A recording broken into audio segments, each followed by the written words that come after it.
ես ուզում եմ մենք այսօրվանից արձանագրենք, թե ինչ է պետք, որպեսզի 2026 թվականի դեկտեմբերի 30 կամ չէ, դեկտեմբերի վերջին կառավարության նիստում մենք չպարզենք, որ վայ այդ սահմանված ժամկետը չի լինում, իրատեսական չի եւ եկեք հետաձգենք եւս ինչ որ մի ժամանակով։ Դրա համար պետք է, որ հիմա ասում ենք 2027 թվականի հունվարի 1-ից, այսօրվանից երեկվանից պետք է լիներ, լավ ենթադրենք երեկվանից, բայց այսօրվանից ամենօրյա ռեժիմով այդ թեմայով աշխատանք պիտի արվի։ Տնտեսվարողների հետ, նախ հանրային իրազեկման արշավներ պետք է տեղի ունենան եւ այլն եւ այդպես շարունակ։ Եթե անհրաժեշտ է, պետք է աջակցության ծրագրեր անենք տնտեսվարողների հետ, թե ոնց են պետք է բովանդակություն տանք, պետք է ծրագիր տանք իրանք, որովհետեւ այդ մարդիկ մենք բոլորս սովորենք աշխատել, ապրել պլաստիկի հետ։ Հիմա մենք այս բաները չենք արձանագրում, արգելել պլաստիկը, մենք գիտենք ինչ խնդիրներ կան պլաստիկի հետ։ Արգելել պլաստիկը կամ նրա մի հատվածը, նշանակում է մեր կյանքի մի հատվածը sense կտրել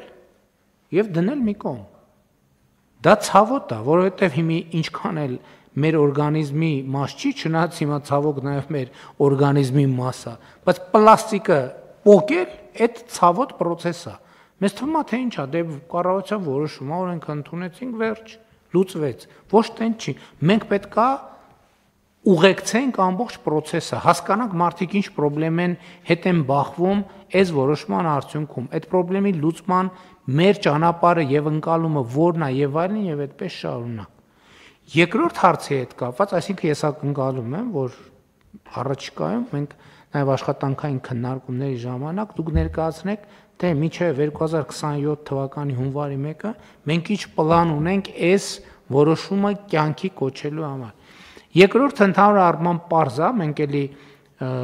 տրամաբանական ինչ որ առումով մենք տնտեսվարողներին ասում ենք, որ դուք պետք է ներդրումներ անեք, որպեսզի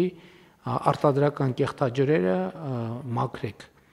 Բայց մենք դեռ մեր իրականության մեջ մի ուրիշ արձանագրում չենք արել, որ որևէ օգտագործված ջուր առանց մաքրման բնություն պետքա չվերադառնա։ Որևէ ջուր օգտագործելուց հետո առանց մաքրման բնություն վերադարձնելը դա բնապահպանական աղետ է։ Հետևաբար մենք ամեն օր եւ ամեն ուր ապրում ենք բնապահպանական աղետի պայմաններում։ Չի կարելի ուղղակի որևէ ջուր օգտագործելուց հետո բնություն վերադարձնել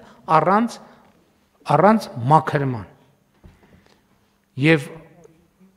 իհարկե մենք ինչ որ ձևով, ինչ որ փաստաթղթերում սա գիտենք, բայց մենք իրականացման մեծ խնդիրներ ունենք։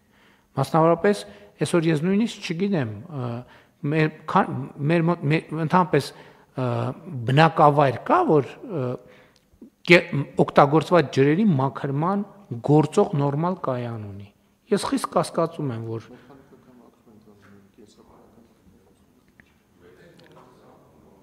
համեն դեպս մենք այս թեմայով ռազմավարություն ունենք, համեցիկ։